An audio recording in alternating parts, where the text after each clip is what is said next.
Olá! Começa agora o programa Código de Honra. O programa Código de Honra é um programa do Instituto dos Advogados de São Paulo em parceria com o Tribunal de Justiça, agora sendo gravado no próprio Tribunal de Justiça.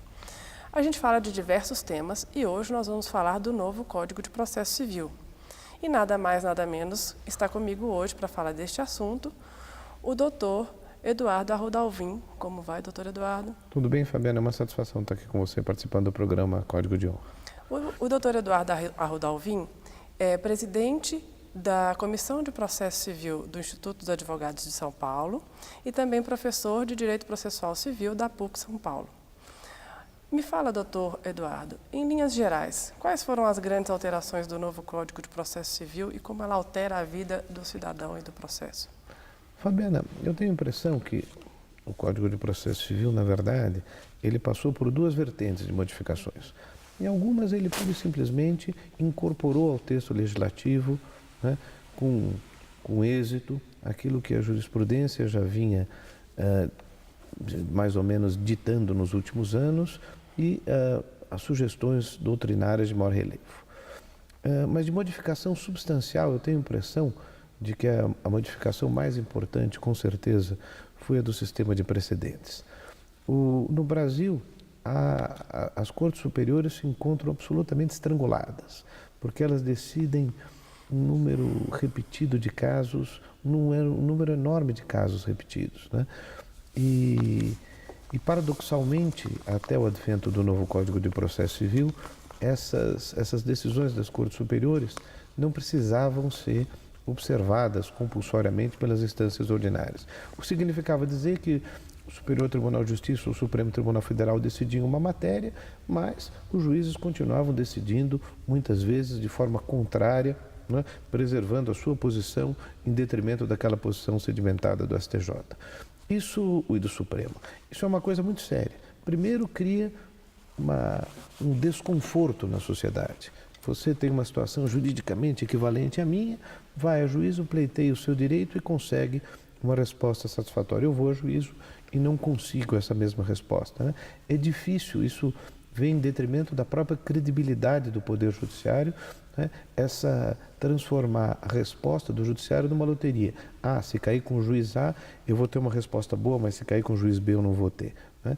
Eu acho que o Código, nesse sentido, representou um grande avanço, né? Haverá uma maior uniformidade de decisões e, nesse sentido, também uma diminuição do número de recursos, porque na medida em que as instâncias ordinárias venham a decidir de acordo com o que os tribunais superiores já decidem, né, se espera que haja menos recursos para esses tribunais superiores, contribuindo para uma maior celeridade do processo, Fabiana.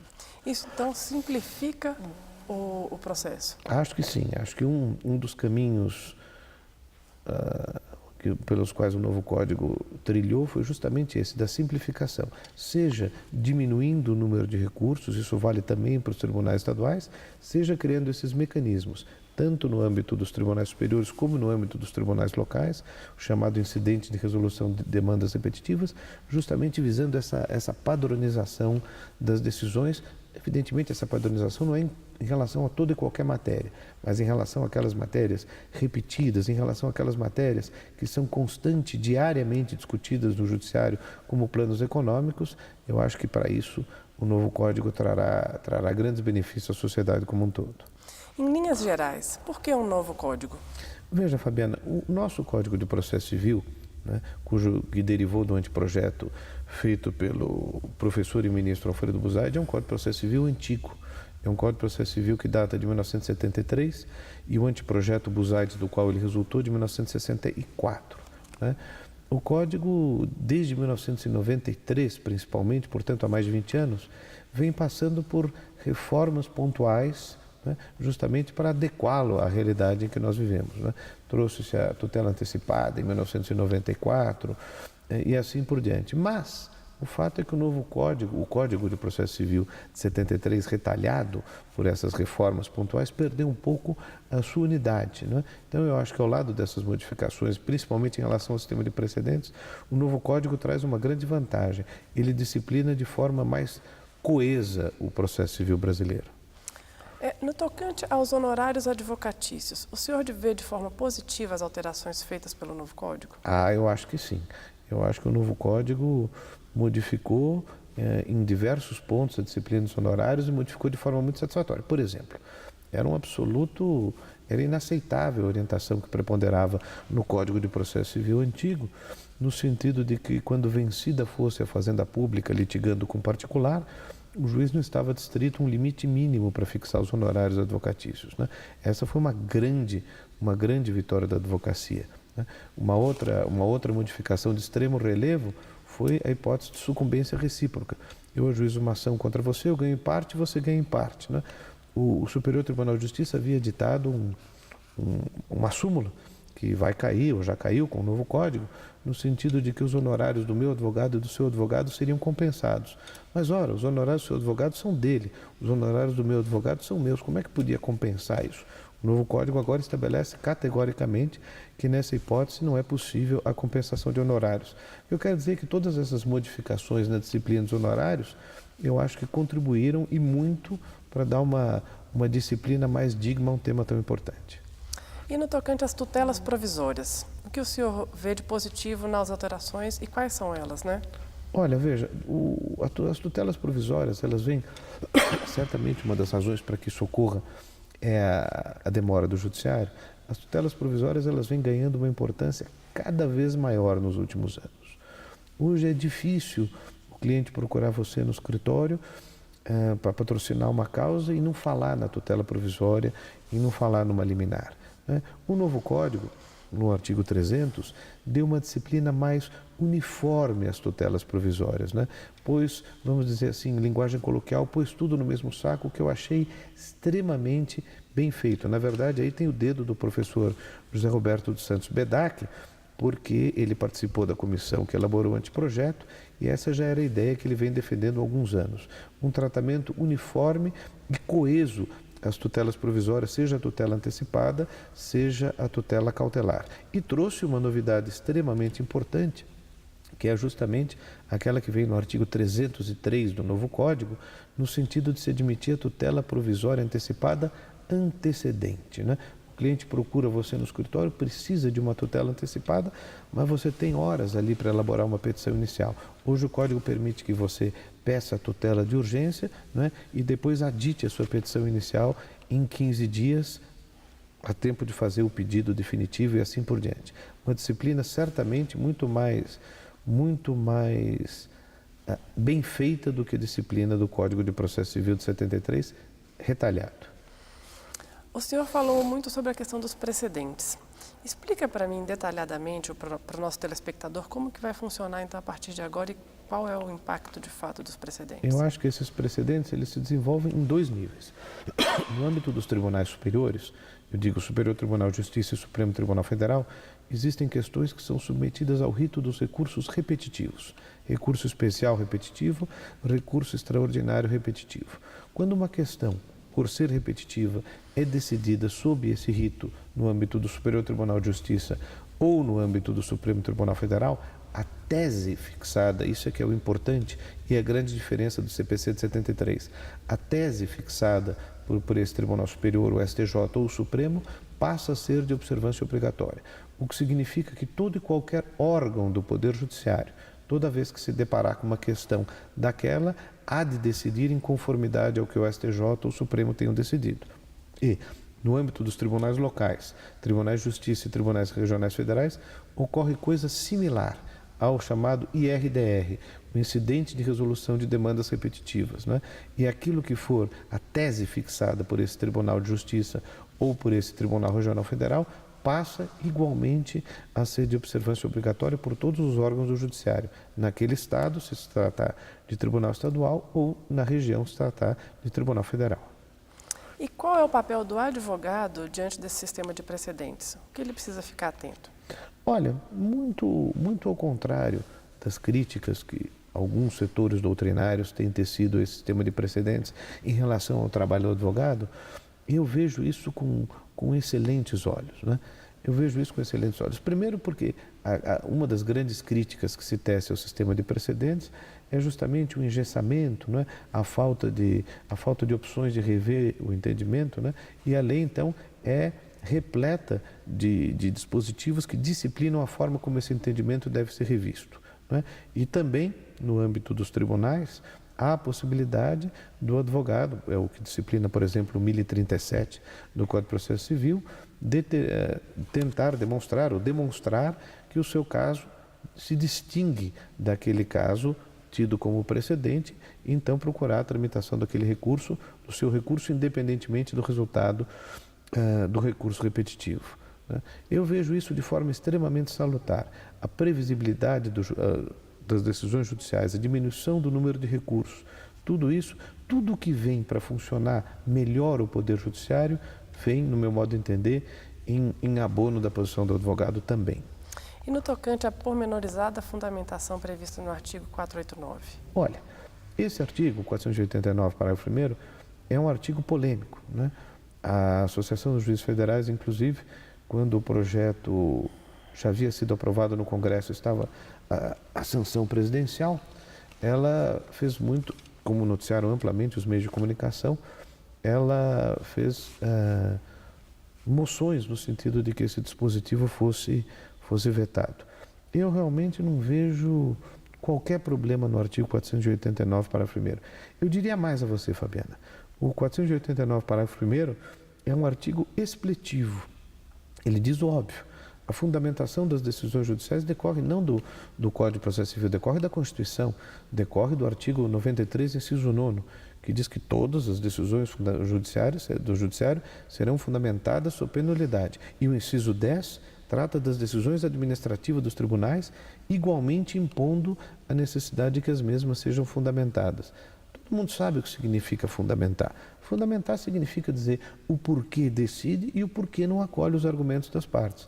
Na minha concepção, os dispositivos do 489, parágrafo 1º, que tratam do assunto, não querem dizer senão isso em prosa e verso e prosa. Fundamentar significa dizer o porquê se decide. E, doutor Eduardo, como o novo Código de Processo Civil tratou a litigiosidade em massa? Aí eu volto ao assunto dos precedentes, né?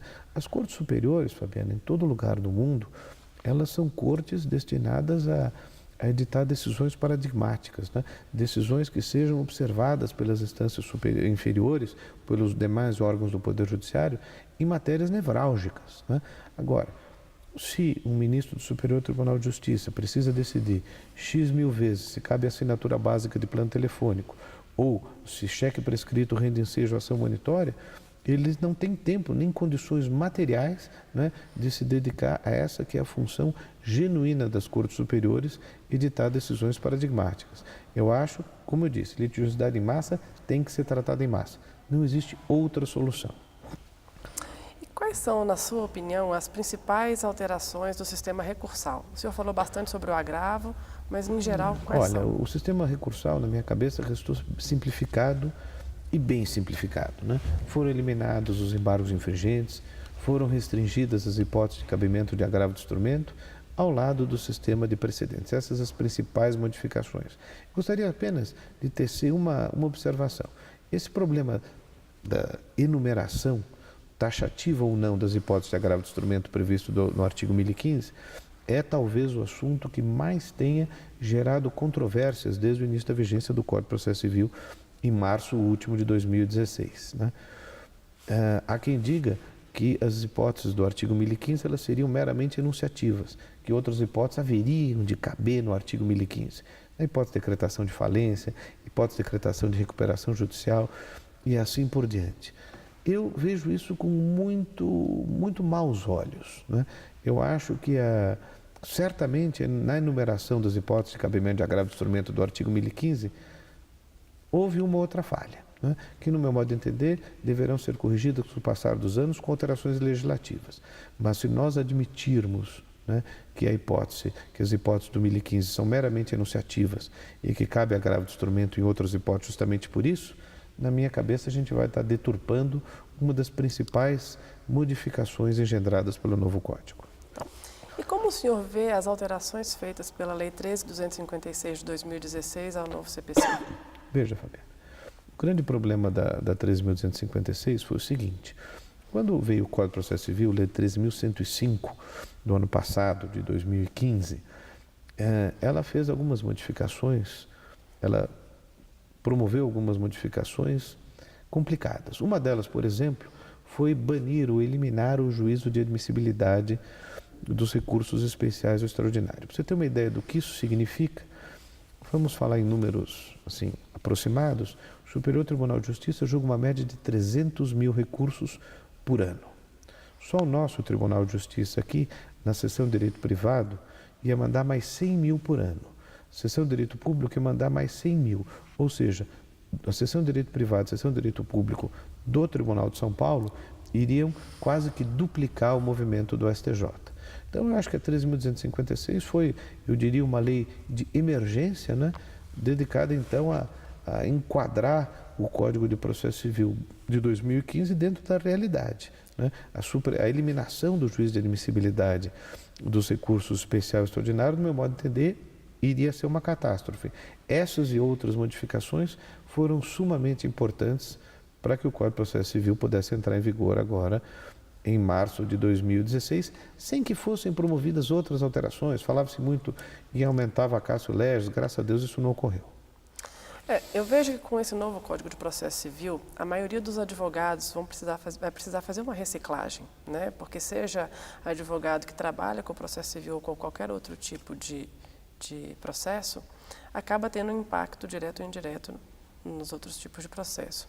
O que o senhor recomenda para as pessoas que precisam fazer uma atualização e se inteirar melhor sobre as alterações do novo Código de Processo Civil? O que elas precisam fazer? Olha, você tem toda a razão na sua colocação, Fabiana.